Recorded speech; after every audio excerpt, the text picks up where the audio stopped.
flemme.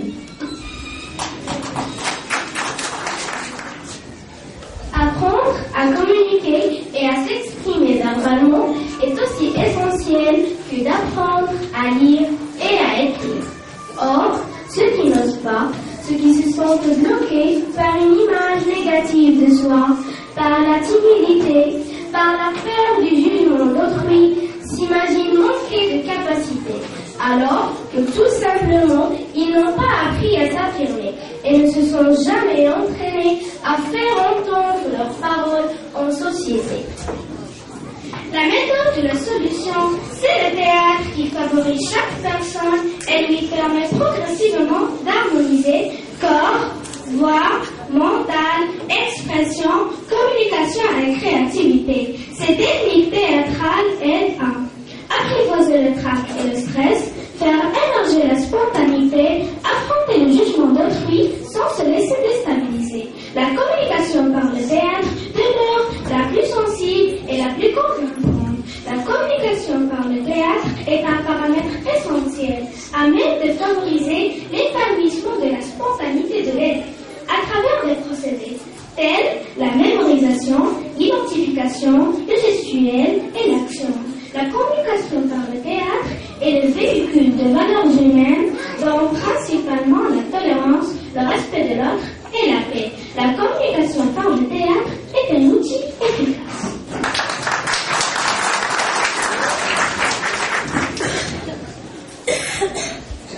Ahmed, le projet est intitulé au théâtre avec Molière, n'est-ce pas? Oui, bien sûr. N'est-il pas temps que les élèves nous donnent un aperçu sur la biographie de Molière? Oui, Selma, tu as raison. J'appelle donc Ilyes Etoudi, Tarpadis, il va nous parler de la naissance de Molière.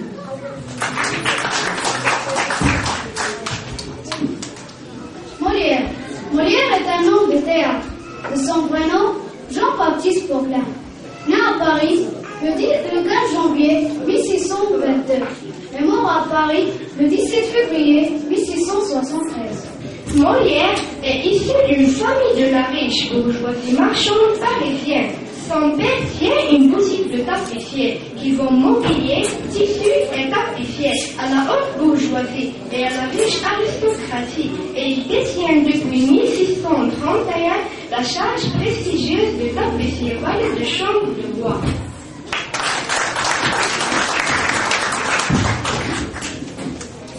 Insan Fadma, Ikram Sous, Halima Wasmine et Doham Boulif vont nous parler des écrits de Molière.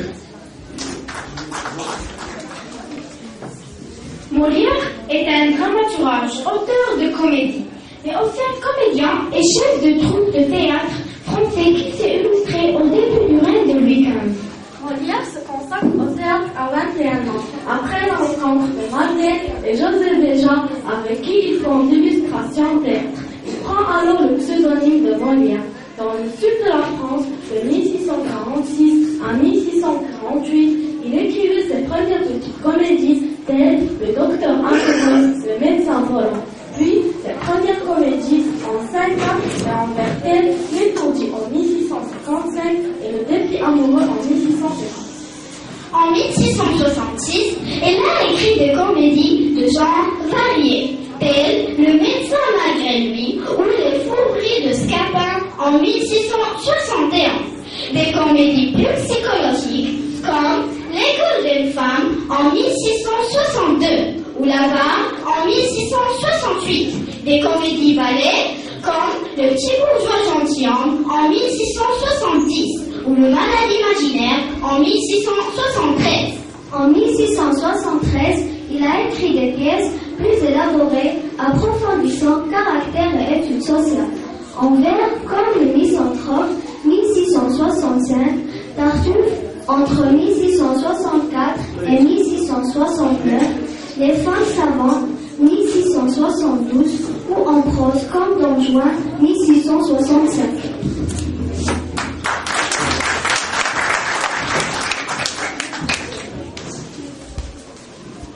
Ruqayyat Ibazi, Hassan Boulkhiyat et Amina Kourchi vont nous parler de la carrière de Molière.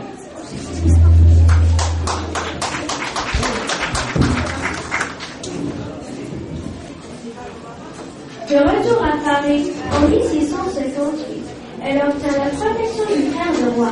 Sa troupe prend le nom de troupe de Monsieur. Elle représente ses deux premières comédies, telles les Amis de Scarron et de Thomas Corneille et les Tragiques de Pierre Corneille.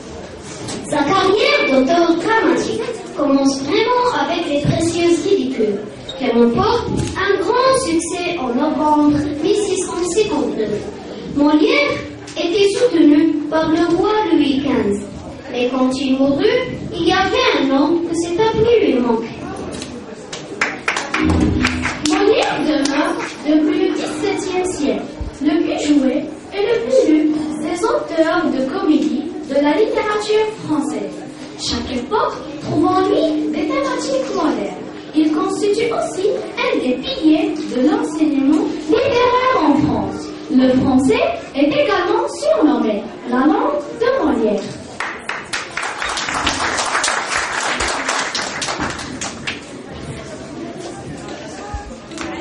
Noureïda Villena va aborder en bref la vie privée de Molière. Épousant une jeune comédienne de sa troupe, Armande Béjart, qui était officiellement la sœur de son ancienne maîtresse, Madeleine Béjart. Et ce qui atteignit peut-être les profondément Molière, c'est que Armande lui fut scandaleusement infidèle. Il en souffrit, puis il pardonna. Les deux défauts reprirent la vie commune.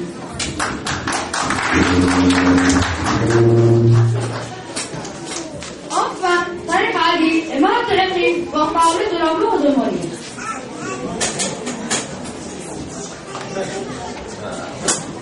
L'amour de Molière. Contrairement à la légende qui veut que Molière soit mort sur scène, il monta sur la scène du Palais Royal au soir du 17 février 1673 et fut pris d'un malaise au cours de la 4e représentation du Malade imaginaire. Il mourut à l'âge de 51 ans chez lui dans la soirée. En réalité, le cortège fut bien important que prévu. Une grande foule de gens du peuple accompagnèrent le corps qui fut allumé au cimetière Saint-Joseph. Molière, qui n'a jamais renié sa profession de comédien devant l'église, est enterré de nuit.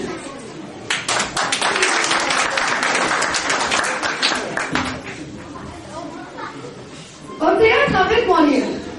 Projet qui a été couronné par quelques pièces de Molière qui vont être présentées par les élèves, tels le Malade imaginaire, le Petit bourgeois gentilhomme, l'avare, le fille désespéré, l'anti-grand mal. Avant qu'on donne l'occasion aux élèves de nous jouer leur pièce, je tiens Ahmed à préciser que Molière a créé en même temps des personnages individualisés, emblématiques et approfondis dans la liste des langues. Monsieur Harpagon dans le Malade imaginaire, Monsieur Jourdain dans le bourgeois gentilhomme, Monsieur Sganarelle dans une fille désespérée, Monsieur Harpagon dans l'avare, Monsieur Roy dans mon petit doigt Mati. Merci Selma pour toutes ces précisions. Chers parents, on vous laisse inspirer vos enfants dans la pièce de Molière, le Malade imaginaire. Cette scène se passe à l'époque de Louis XV au XVIIe siècle. Argan est sûr qu'il est très malade. En fait, il ne l'est pas. Mais il ne parle que de médicaments et de médecins. Et toute sa famille en a assez. Planète est l'une de ses servantes pour lui jouer un tour et se déguise un jour en médecin.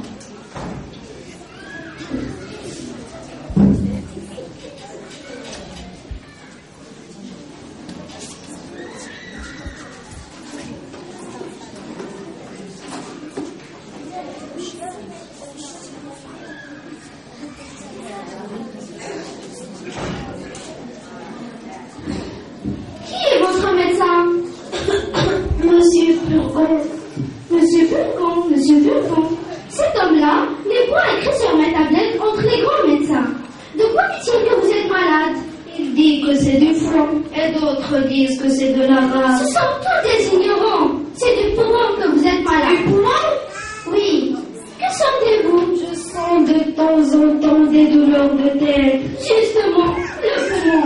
Il me semble parfois que j'ai un voile devant les yeux. Le poumon. Et quelquefois des maux de cœur. Oui, le poumon. Je sens parfois des lassitudes dans tous les membres.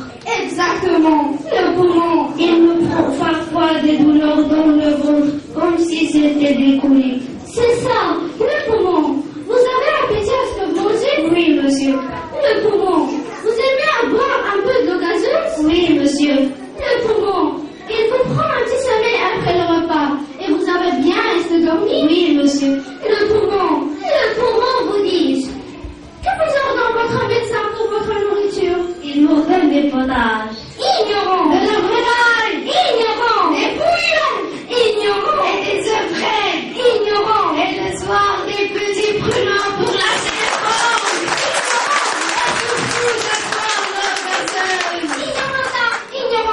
Ignorantus. Il faut boire votre eau gazeuse. Et pour épaissir votre sang qui est trop subtil, il faut manger de beaux et gros poumons de bœuf, de beaux et gros fromages d'Hollande, de la farine, d'avoine, du riz, des marrons, des oublis et des gaufres pour coller et confectionner. Votre médecin est une bête.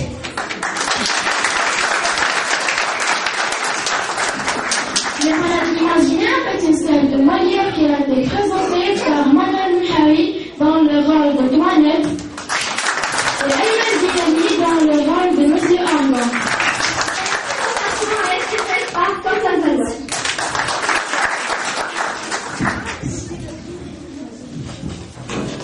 Le petit bourgeois gentilhomme est notre pièce de Molière, que nos vrais jeunes artistes vont nous la présenter.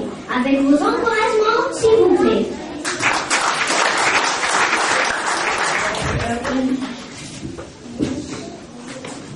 Dans cette scène, Monsieur Jourdain n'est pas seulement un père, il entrave les projets du mariage de sa fille, bien au-delà de cette histoire d'amour traditionnel.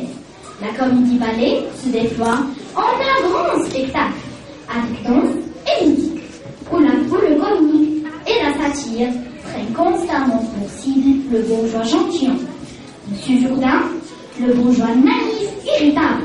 Sa femme, sensée, elle a les pieds sur terre. Lucille, leur fille, amoureuse et rebelle. Nicole, la servante, curieuse, elle a son nez fourré partout. Théonte, le prétendant de Lucille, déterminé. Le maître de philosophie, hautain, pédant, la tétote.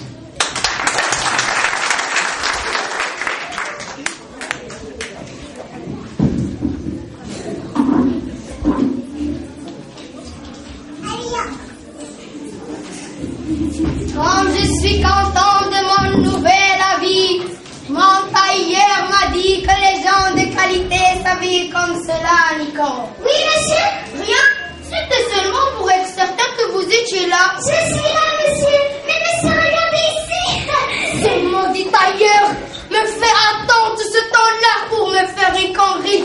J'enrage que la fière puisse serrer le bourreau du tailleur. Au diable le tailleur, la peste étouffe le tailleur. Laissons le tailleur et revenons à monsieur le philosophe. Il est encore en retard. J'enrage, au diable le philosophe, la peste étouffe le philosophe. Monsieur. Ah, vous voilà. J'allais me mettre en colère contre vous. Venons donc à notre leçon. C'est parfait, car j'ai toutes les envies du monde d'être savant. Ce sentiment est raisonnable. Par où voulez-vous que nous commencions? Voulez-vous que je vous apprenne la logique? Qu'est-ce que cette logique? C'est qui enseigne les trois opérations de l'esprit. Qui sont-elles ces trois opérations de l'esprit? La première, la seconde et la troisième. Oh non! Apprenons autre chose qui soit plus jolie. Voulez-vous que je vous apprenne la morale? Qu'est-ce que dit cette morale? Elle enseigne aux hommes à modérer leur passion. Oh non! Je suis colère comme tous les diables et je veux me mettre en colère quand j'en ai envie. Alors, que voulez-vous que je vous apprenne? Apprenez-moi à bien parler comme les gens de qualité. Bon, très bien. D'abord, pour savoir parler comme un gentilhomme, il faut bien prononcer les voyelles. Il y a 5 voyelles. A, E, I, O, U. J'entends tout cela. La voyelle A se forme en ouvrant fort la bouche. A, A. Oui. La voix E se forme en rapprochant la mâchoire d'en bas de celle d'en haut. A, E.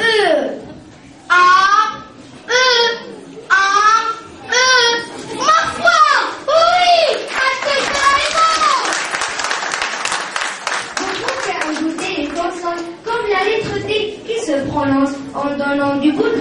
au-dessus des tons d'en haut. Da, da, de, Da, oui, les belles choses, j'aimerais aussi savoir bien tourner le mot pour écrire un livre, je tirerais beaucoup de prestige d'écrire un livre. Vous allez écrire des vers ou de la prose? Non, point de vers. Vous allez donc écrire de la prose? Non, je ne veux ni vers ni prose. Il faut que cela soit l'un ou l'autre. Pourquoi? Parce qu'il n'y a pour s'exprimer que la prose ou les vers. Il n'y a pour s'exprimer que de la prose ou les vers? Oui, monsieur, tout ce qui n'est point vers est prose, et tout ce qui n'est point vers est prose. Et quand l'on parle, qu'est-ce que donc cela? De la prose. Et quand je dis Nicole, apportez-moi mes pantoufles et mon bonnet de nuit, c'est de la prose? Oui, monsieur. Ah, par ma foi, il y a plus de 40 ans que je dis de la prose sans que je n'en sache rien. Voilà ce que c'est d'être instruit, monsieur. C'est assez beau aujourd'hui. Je vous remercie de tout mon cœur et vous prie de venir demain de bonne. Je n'y manquerai pas. Qu'est-ce que vous avez encore à rire, ma servante et ma foi? Il y a longtemps que vous passons de faire. J'en arrive à tout le monde. Qui est donc chez ce monde-là, s'il vous plaît? Du monde qui a raison. Quant à moi, je suis scandalisée de la vie que vous menez. Depuis que vous étiez mis en tête de devenir gentilhomme. La maison est sans cesse, sans dessus-dessous. Madame me parle bien. Je ne suis plus capable de garder mon ménage propre depuis que vous mettez à chanter et à danser. D'aveugles grands dévots qui ont cherché la boue de tous les quartiers de la ville et bien l'emmener ici pour nous salir de vos planchers. Ouais, notre servante Nicole a bien le caca filet paysan. Nicole est pleine de bon sens et je me demande ce que vous avez à faire d'un maître à danser à l'âge que vous avez. Et d'un maître de philosophe qui vous apprenne à parler comme la petite école. C'est vous, ignorante. Pour devenir un gentilhomme, il faut savoir bien parler. Par exemple, savez-vous ce que vous dites maintenant? Je sais ce que je dis est très raisonnable. Non, je ne parle pas de cela. C'est que les paroles que vous dites, ce sont des paroles bien sensées et votre conduite ne l'est guère. non, le langage que vous dites, qu'est-ce que c'est? Je ne sais pas. C'est de la prose, ignorante. Quand on parle, on fait de la prose.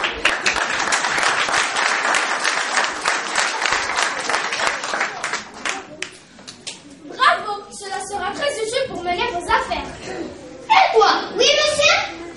Sais-tu bien comment il faut faire pour dire ah? Comment? Dis ah pour voir.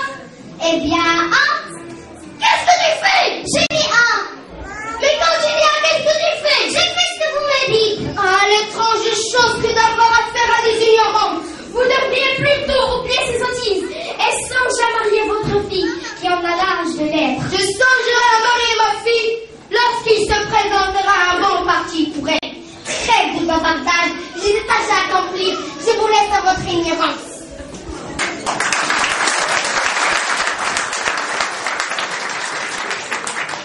Tu vois, Nicole, dans quelle mauvaise situation se trouve ma pauvre fille.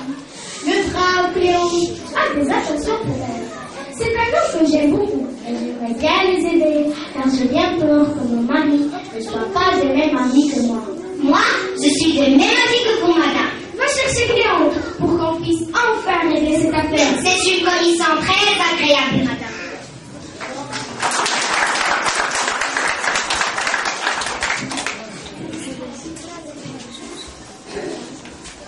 Lucie, êtes-vous là, Lucie? Est-ce bien votre voix que j'entends? Ah, Lucie, 2 jours sans toi, sont pour moi 2 siècles. Et pour moi, 2 éternités. Un simple mot de votre bouche, et mon cœur s'enflamme. Je voudrais tant que notre rêve puisse enfin devenir réalité. Je suis prête à surmonter tous les obstacles pour obtenir votre main. Ma mère s'entretiendra présentement avec monsieur mon père dans l'espoir d'influencer ses sentiments. Justement, ils arrivent. Cléante, enfin vous voilà. Je crois que l'instant est bien choisi pour faire votre demande. Ah, madame, quand vos paroles flattent mes désirs.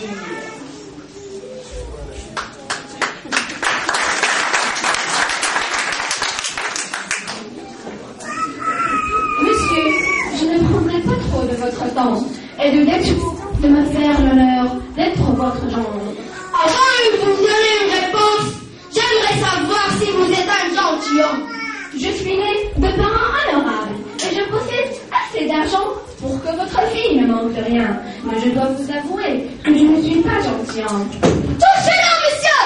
Ma fille n'est pas pour vous! Comment? Vous n'êtes pas gentilhomme! Vous n'aurez pas ma fille! Encore cette histoire de gentilhomme! Moi, je veux donner ma fille à un mari qui soit noble! Oh, père, comme vous êtes cruel!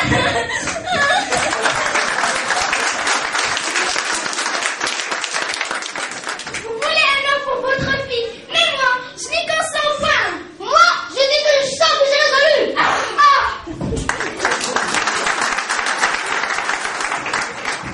Pourquoi ne lui avez pas dit que vous êtes gentilhomme? Parce que je ne suis pas gentilhomme. Quelle importance que cela soit vrai ou faux? Ne voyez pas que notre homme est un peu fou? Tu as raison, j'aurais dû le faire.